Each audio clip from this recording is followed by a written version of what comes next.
Hello, everyone. Come on, you know the drill. Say it with me. Welcome to Random Reviews. Baited you. Today I'm going to be reviewing the entirety of the Amazing Digital Circus. Go to show. You should definitely check it out. Alright, the pilot. A new human named Pomni arrives at the circus, so in honor of that, Kane sends them to an in-house adventure where they have to gather creatures called the Gloinks, while Pomni, Ragatha, and Jax go find Kaufmo, and eventually Kaufmo is found out to be abstracted. And an abstraction is when you start to go a little crazy and you turn into a mindless beast out of despair. So Pomni goes to Kane to ask him for help after Kaufmo causes Ragatha to glitch, but finds the exit and tries to escape, but eventually she is sent out to the void. Then Kane gets a notification on his wacky watch, then he saves her, and then everything is resorted back to normal, but then Pomni realizes that she is stuck here forever. For a first episode, this is really good. When I first heard of this series, I thought it was just a goofy kid show. No, it's not. It's a pretty decent start to an amazing series. Say that again. It's not the best episode out of the series. There are definitely a lot better episodes. As the episodes go on, they actually start to improve in quality, and the animation gets more expensive. This episode is pretty memorable for all the funny jokes here. Pomni, what do you think of... Kinger, Gangle, and Zubo don't really do much to the plot, but as the episodes progress, we kind of learn more about them, and they start to turn into really likable characters instead of just side characters who just do nothing. But this is a really good episode, and a really funny one too. That's why you probably see this episode getting memed and goofy compilation videos. Really solid episode. Candy Carrier Chaos. The gang gets sent to an adventure where they have to stop alligator bandits who are stealing all the town's maple syrup in a candy-style Disneyland. Then Pomni encounters with one of the NPCs, Gummy Goo, and makes a new friend until Gummy Goo dies by Kane snapping his fingers. Wow, Kane's a murderer. At first glance, the haters might be like, oh, what is this goofy kid show in this rip-off Disneyland? But then when they actually watch the episode, they're like, this is actually really good stuff. This is why you should never judge a book by its cover. I like how Pomni interacts with one of the NPCs, and we actually get to see more of that NPC during this episode. Like, man, I love Gummy Goo. Wish we saw more of him in episode 9, but nah, he was absent. Missed opportunity though. You could have gotten the whole crowd in the movie theater going wild. Pomni comforting Gummy Goo was really wholesome, and the ending was also really wholesome too. Like, wow, Kaufmo's funeral, so sad. The music in this one is really good also. Like, put this on Spotify. I want to listen to this on repeat.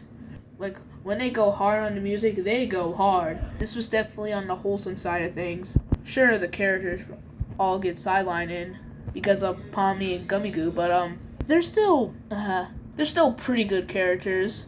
I like the one-liners that Kinger and Jax have, but I don't know why Jax got a lot of hate from this episode. Like, isn't this just Jax's silly old personality? Why are you hating on him just now? This was a really good episode. And this episode is the definition of why you should never judge a book by its cover. Really awesome episode. But there are definitely others that are better. The Mystery of Mildenhall Manor.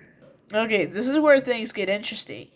So the gang gets sent to an adventure where they have to explore the Mystery of Mildenhall Manor, aka a ripoff of Luigi's Mansion, because this episode was during the Halloween season. And then after an accident, Pomni and Kinger have to go explore all by themselves in the creepy depths of the Mildenhall Manor. We get to find some lore about the place, and we even get to hear some lore about Kinger. He has a wife, and he becomes sane when he's in the darkness. And this episode made me really like Kinger as a character. Like, instead of being a crazy goofball with one-liners, he's actually a really wise character. That's why I like Kinger. I need Kinger to be my therapist. Oh yeah, meanwhile, Zubul gets therapy from Kane, because Kane wonders why Zubul doesn't go on his adventures. So we get to hear about Zubul as well. And yes, I know Ragatha, Jax, and Gangle kind of get sidelined as well, but hey, we get to see more of them in future episodes, so it's not that bad. My buddy Fire Mars Adventures hates this episode, which this dude has no heart. The ending was really wholesome and emotional. This dude has no heart if he didn't like that piece of that moment. My guess is that the reason why he hates it is because he probably got scared by the monsters. Baby. Whatever. This is a really top-notch episode. Peak cinema. This is where things are getting better. I mean, the show wasn't bad to begin with, but oh my gosh, this is holy peakness. Holy peakness. Peak cinema. This gets the peak cinema badge. Alright, moving on. Fast food masquerade. The gang gets sent to an adventure where they have to work at a Spudsy's fast food restaurant chain, with Gangle being the manager, making this Gangle's episode. And actually, everyone doesn't get sidelined this time. Well, except for Keener, but whatever.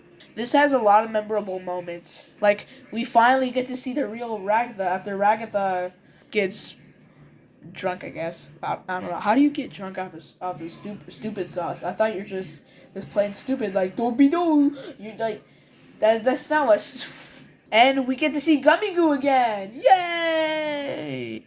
Oh, but this was kind of his last appearance before, in episode 8, he's portrayed as a monster, so this is kind of his last episode. Oh. I like how Gangle is portrayed as a sociopath and Jax just suffers. Good. I hate you, Jax. And we finally get to see Zooble in Adventure. Kind of. Does episode 1 count? I don't know. She was kind of forced in. And she was forced in this one too. So, I don't know. This episode makes me really hungry. So that's kind of my only nitpick. Oh yeah, and another nitpick of mine is that it's just them working at a fast food chain. It's kind of basic, but also, how can you make a plot about them working at a fast food chain? Yeah, I bet you can't. So I can't really blame them for it kind of had no plot. But hey, still a really solid episode though. Untitled. This is the most funniest episode I've ever watched in the Amazing Little Circus. Okay, the animation has improved, which that's really nice. Bubble's actually a bubble now instead of just glass bubble. So the gang goes on so many adventures to get the suggestion box out of the way. So it's kind of like a lightning round. What a really good concept. And there's a lot of memorable moments here. Every joke lands perfectly. It fits like a glove. And the intermission is just golden. The intermission is golden. When this episode came out, the intermission just started becoming a meme. And everybody started making their own intermissions with different songs. Like, that was a really good trend. This episode is also lore heavy because we get to learn more about the cast's life before they enter the digital circus, like Pomni, Gangle, Ragatha, and Zooble. But we don't know about Jackson and Keener. But we kind of already knew about Keener in episode 3. And we even learned about him more in episode 8 and 9. Same with Jax in episode 9. And we get to see Pomni and Jax's friendship start. Well, it started with episode 4 when Jax talks to Pomni for a brief moment. And then just leaves and goes back to work. That's where it really started. But this is where it really builds up. And then Jax had to throw it all away. This is a really funny episode. They're all good guns! Wow. Actual wow. This is an amazing episode. I like how we get to see Pomni and Jax's dynamic. Just for Jax to ruin it by crashing out on her and then just throwing the friendship in the garbage, just like what he did to Ribbon in episode 9. And I guess Kaufmo, and Ragatha. How can an episode about guns be this good? Like, this is a really good episode.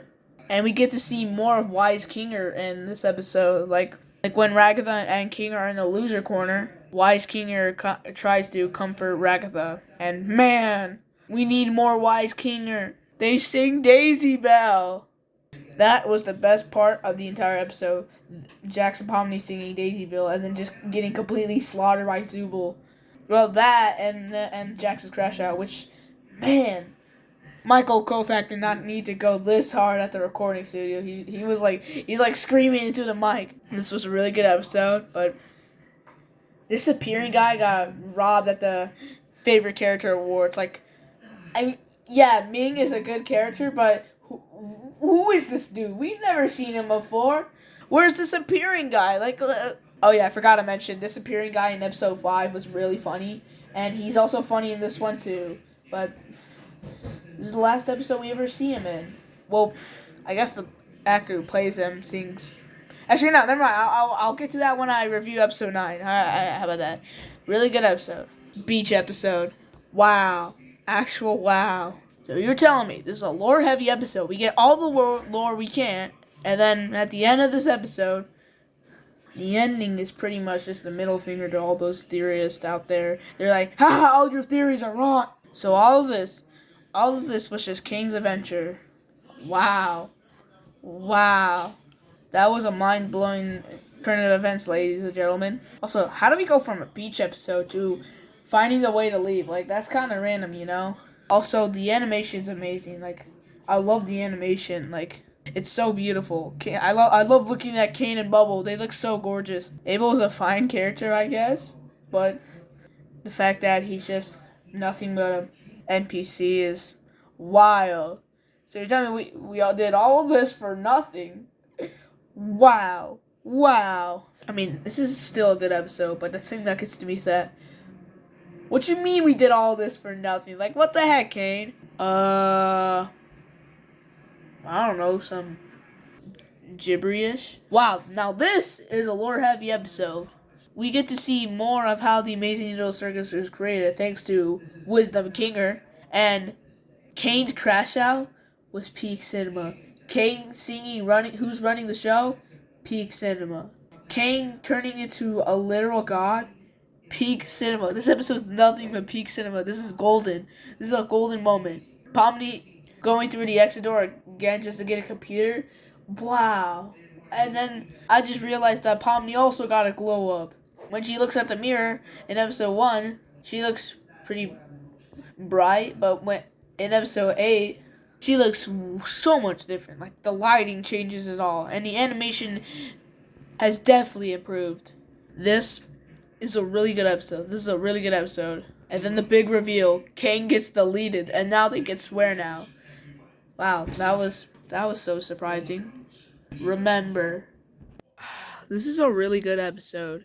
Like I'm being honest, this is a really good episode. Like, they went so hard with the music in this one. Like, when they go hard, they go hard. Like, the music is just what makes this phenomenal.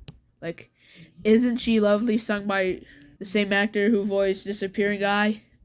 Peak cinema, peak cinema. The other music in this episode is also awesome. And we get to see Jax's backstory of how he, like, might have killed his mom. Wow, that got dark. And then we get to see more Ribbon and Cosmo. Finally! We get to see how Kane created the digital circus. And Jax abstracted. Rest in peace, go. You won't be forgotten. I know I just said I hated him earlier, but I was kind of exaggerating. And we finally get to find out that their real names and what they were doing in the real world. And it turns out that these people in the digital circus are actually digital copies of the real people. These are not the real people trapped. These are just digital copies. So they didn't get stuck in the digital circus. They're still in the real world. These are just digital copies. Wow. Well, at least I know they're okay now. Whew. But it's such a shame to know that Jax doesn't know that he actually improved his life a bit. That was sad, but rest in peace, Jax. This is a really good episode. Love this episode, man. And it really makes for a good finale. Here's my final ranking, and that's it. See y'all next time when I review The Among Us Show. Oh, this is going to be a good one. See ya.